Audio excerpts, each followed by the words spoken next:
Welcome into the Wildcat podcast. I'm Trevor Amicone, your host. We have decided, as you've seen, to move our podcast to a video podcast. So I'm the voice you've been hearing over the last couple of months, and now you get to put a voice to a face. And today we're very happy to be able to do this on video, but we're also very happy to be joined by Scott Bamforth, the junior guard for the Weber State basketball team. And Scott, welcome to the Weber State podcast. Thank you for having me. I appreciate it. It's our pleasure to have you on the podcast today. So Scott, you average 15.4 points a game right now, playing very well. Your team's playing very well. You're 7-0 in conference play. You've won 9 in a row. What is clicking for you guys right now? I think we practice hard. We practice hard and we try to get better every day. And then we just everybody accepts their roles. And you know, when you have a team that does that, when you accept your roles, and we're able to perform at a high level, and hopefully we continue to do that. So you guys have the nation's leading scorer in Damian Lillard on your team. You were heavy favorites in the Big Sky Conference going into the season. What's it like playing with that kind of huge target on your back? For some teams it could be hard because some teams will buy into the hype and not really come to practice trying to get better because everybody's telling them they're already good, so they don't need to get better. But with this group and led by Coach Ray, I mean, he doesn't let us have bad practices, but we come every day just to try and get better, and we've done that from the start of the year, and I think that's the reason why we've had success this year, and hopefully we continue to do that. So you mentioned Coach Ray. What is it about Coach Ray that motivates you guys? Because it seems like there's no letdown. What is it about him? He's just a competitor. You know, as a head coach, and you have a head coach, and he wants to fight just harder than you when he wants to play. And when you see that, and he brings it every day, and he doesn't take a day off. He's not some days like, oh, we can have easy practice. He's every day the same, wanting to fight. And if we let down, he's going to let us know. And it's weird because he's just a little guy, but he has a lot of. He gives you a lot of motivation and fight in him, and when you see that out of him, we can't do nothing but play hard for him, and we respect him. So. All right. So you guys have had a few home games in a row now. Now you get to hit the road. You're at Sacramento State, and then I believe at Idaho State coming up on this next road trip. What is obviously this is a key in conference play in college basketball. What makes it so hard to play on the road in college basketball? I think when you get on the when you're not home, you kind of feel comfortable. When you go on the road, especially in the Big Sky, I mean, our gym's big. I mean, as a player, our gym's big. When you go to a little gym, it's just different environment, different everything, and you tend to let down.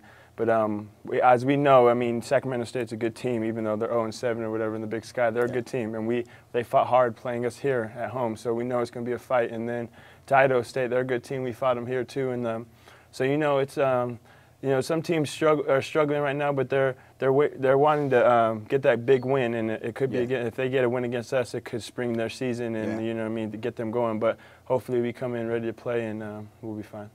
So talk about a little bit about not a lot of people know the kind of travel that goes with playing in the Big Sky. I mean, take us through that kind of behind the scenes of what a travel is, because it's not easy.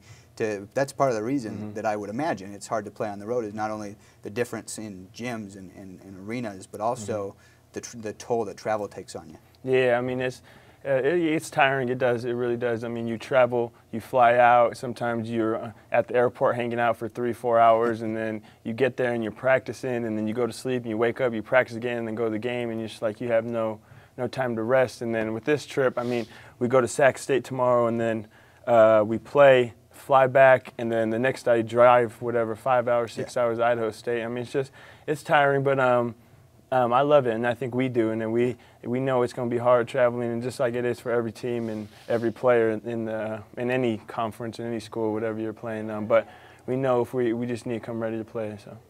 So you struggled a little bit at the start of the year, it seemed like, and once conference season hit, it seemed like a light came on, and all of a sudden you've raised your level of play up a notch. What for you clicked as you started to really take off in conference play? Well, after the Utah State game, I got going a little bit that game, and then the team started to more of key on me and not let me get catches and stuff, and then so it just took some time to find a way to get open and find a way to get good shots rather than just shooting tough shots. You know, trying to get good shots, and that just came to cutting harder and setting screens more and stuff like that. But also, it's just my teammates. I mean, Dame attracts so much attention, and you know, they've been keying on me and him lately, just like they did at Northern Arizona. And so we got other players, so we don't worry about that. Me and Dame, we just try and play the game. And we got Trez. Trez had like 22 points last game, and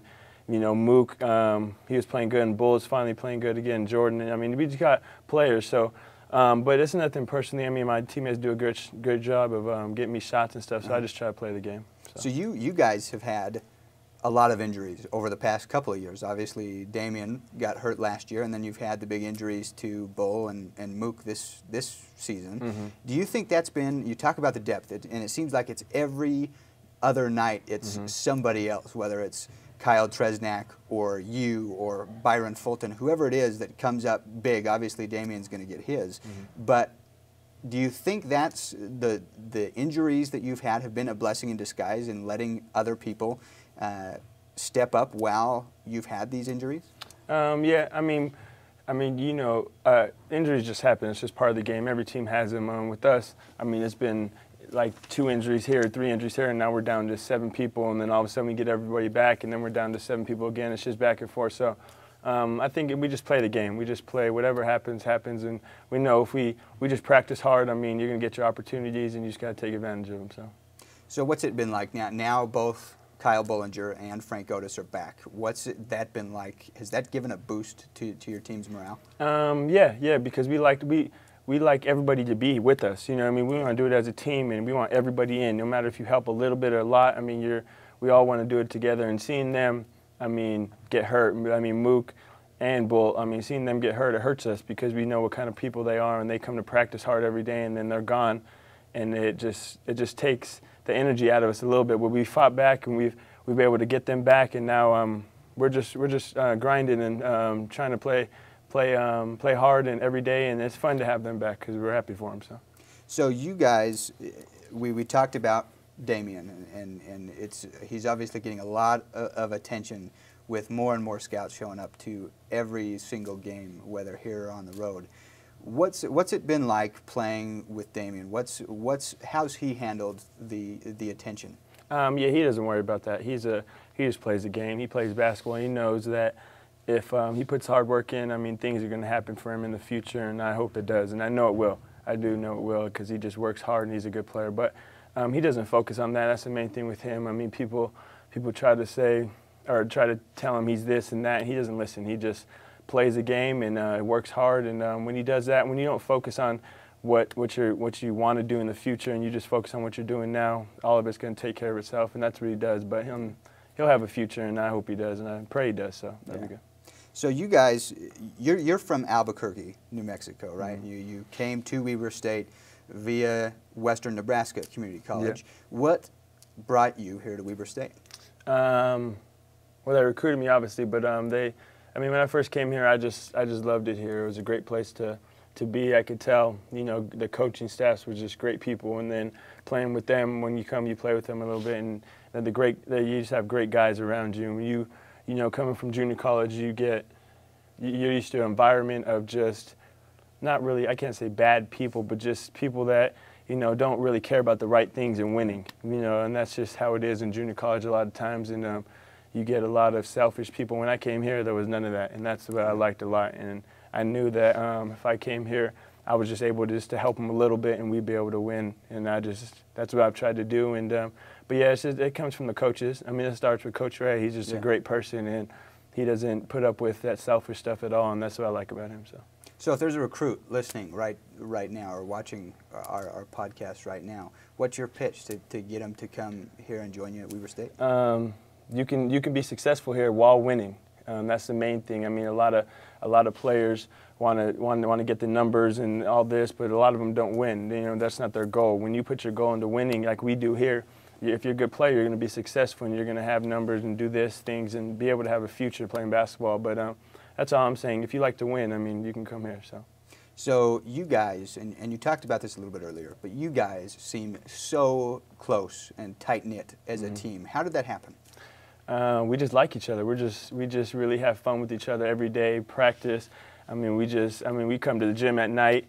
I'll come to the gym and come to shoot or something, and there's 5 guys in there, 10 guys, and we just turn it into messing around, talking, having fun. We go out to eat all the time, and we just like each other, and that's just the main point. When you have a lot of people, when you put together a lot of people that really like each other and we just have fun with each other, it's easy to get along, and it's easier to win with your friends, you know, rather than fighting your teammates, and then you get on the court and you don't like each other. But we don't have none of that. So. Yeah, it seems like there is no ego on this team at all. And that's the main thing. We really don't have no ego. You know, and when you have a lot of people with egos, it's hard to win, and it's hard to get along, and you know, you see that a lot of times. But with us, we really have no ego, and we have one goal, and that's just to win, and that's the main reason why we're successful. So let's talk about you now for a little bit. Your story is very inspiring. You have had some setbacks in life that you've overcome. Your parents passed away early in life, and you have grown into a very successful human being here, not only as a basketball player, but as a human being. Talk about kind of what has motivated you to make that journey. Well, as growing up, you know, losing my dad was really hard, you know what I mean, and then going to right and losing my mom. But I used that pain and suffering that I went through, and I really just put it on the basketball court. And I really just, when I was hurting or, you know, I missed him or something, I would just go shoot and go work out. And that basketball was the only thing that got my mind loose, away from all the pain and suffering I was going through. So I would say that was my motivation. And then now, you know, I got a wife and son, so.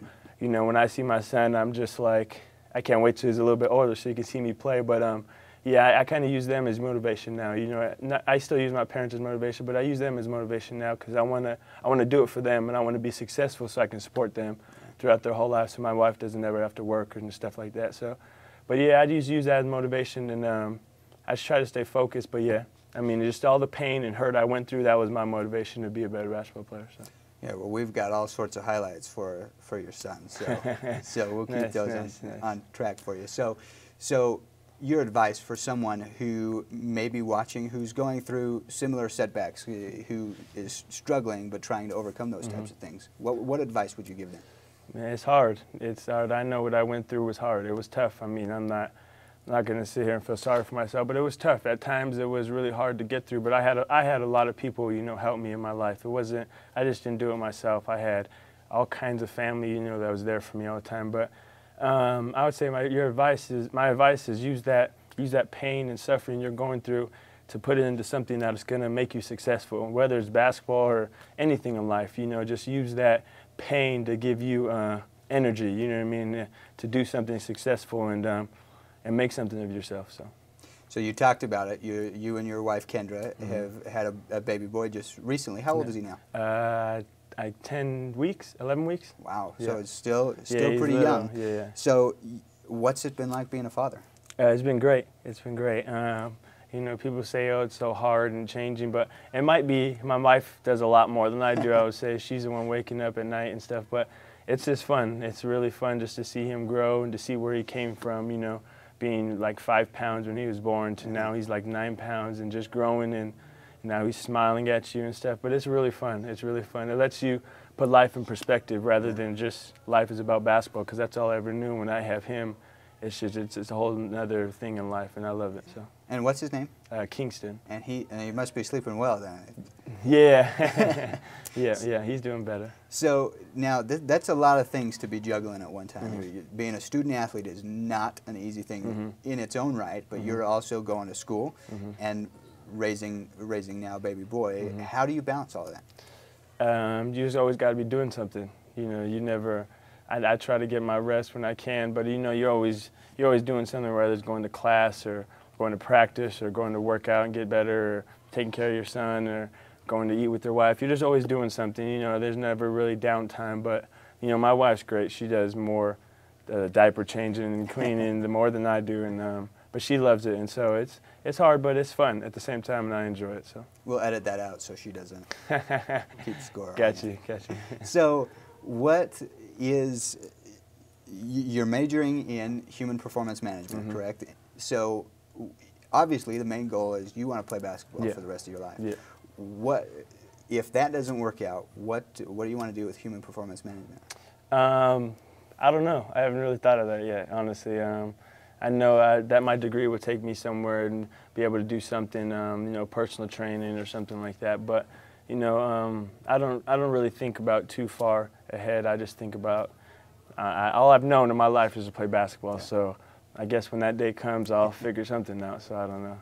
So now you are one of the best shooters in the Big Sky Conference, if not the best, and you are one of the best shooters that I've had the pleasure of watching. What did you have a favorite player growing up that you maybe tried to model yourself after, or that even just a favorite player that you watched all the time?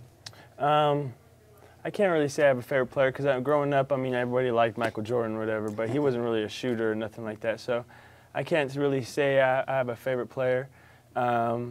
I would say, growing up, or the last probably 6 years, when I met my best friend, Lamar. He plays in Germany right now. He's, I would say, with me and him, we kind of taught each other how to shoot different. You know what I mean? Just we kind of work with each other all the time. And anyone asks me who taught me how to shoot, I always say him, because he probably says the same thing about whoever. If they ask him who taught him how to shoot, he says me, because we would just be in the gym for hours just talking, and why you do this, why do you do this, and do this. And so I would say him. If anyone I shoot like, it'd be him. But yeah, growing up, you watch Michael Jordan, but he's not really a shooter, so I can't really say an NBA player that I looked up to. But so draft day comes, and your name gets called.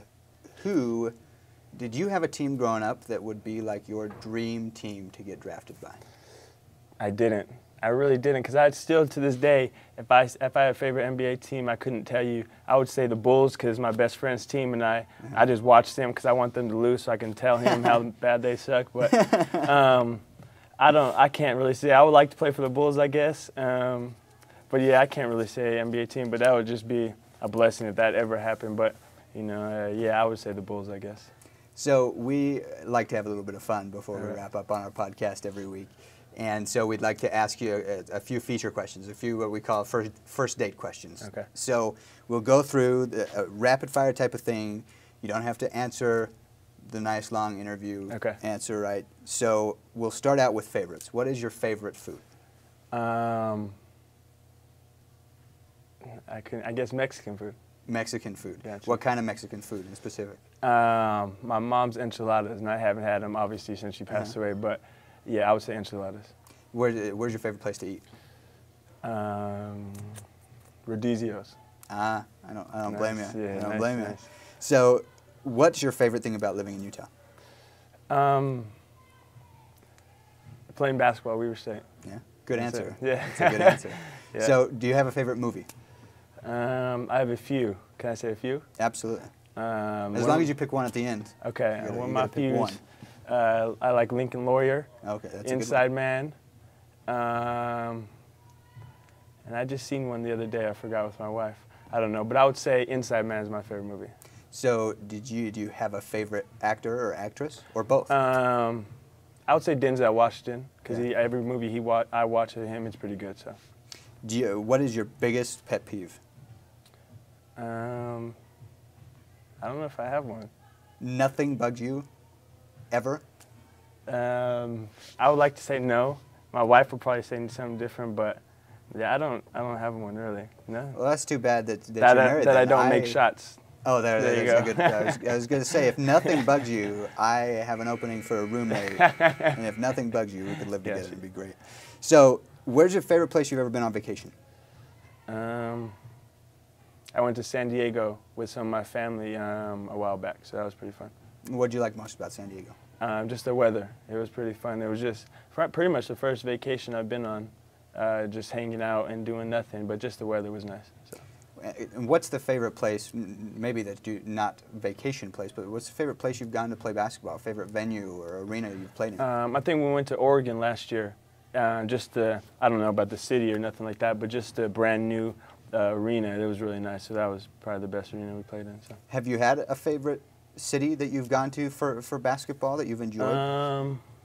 No, because when you go on a trip, you just go play basketball. You don't really do nothing out in the city, I guess. But yeah, I'd maybe say Portland.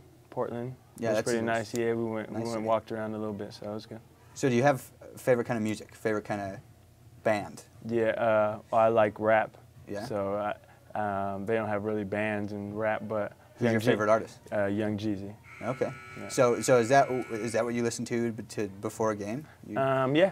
Sometimes, yeah. I usually don't listen to music before a game, but in general, I listen to Young Jeezy all the time. So do you have obviously, we talked about it, you're way busy, but do you have a favorite TV show that maybe you and your wife get to sit down and watch? We watch Dexter. That's If you ever watched that? We watch Dexter, and then we watch 24. That's a good one. Yeah, so both of those. So. That's a good one. It's sad it's over now, though. Yeah, I know. I hear they're coming out with a movie, though, so that's really good. Maybe that'll be your new favorite movie. Yeah, I hope so. Yeah. All right, and then we'll wrap up with a couple of Okay. more serious rapid fire ones. But Gotcha. who's your hero and why? My hero. I guess I would say my parents. I guess. I mean, just because I don't really know what a hero is. Really. I mean, I guess it's someone you look up to. I guess that would be the Lord and God for me. But I mean, heroes. I guess my parents, because even though they weren't here, they've got me to where I'm at. Just like I said, I mean, I use them as motivation to get here. So I would say them. Yeah. So just as a follow-up to that, I mean, you talk about religion a lot. You talk about God a lot. What role has that played in your life? A lot. I mean, yeah. I've learned when you believe in something other than what's actually here. I mean, it makes the day a lot easier. And when I was going through all those struggles, I mean, I really believed in the Lord, and I believed that He was going to take care of me, and He did. And that's what I put my faith into, and it's allowed me to be who I am. So. All right, and last one. What is the best piece of advice that you've ever been given? Best piece of advice. I know we asked really tough questions. Yeah. Be nice to my wife. No, I don't know. That's good advice, and you're getting points, right? Yeah, hopefully she's watching this. So. But yeah, I guess. Well, my person I used to live with, like my mom, she just told me to treat her right. So I guess that was a good advice. So I'd say, and it's treating you well. Yeah. So. All right, Scott. All well, right, thank you for joining us. Thank you. You bet. Good luck at Sacramento State this week. Thank you very much. Appreciate it.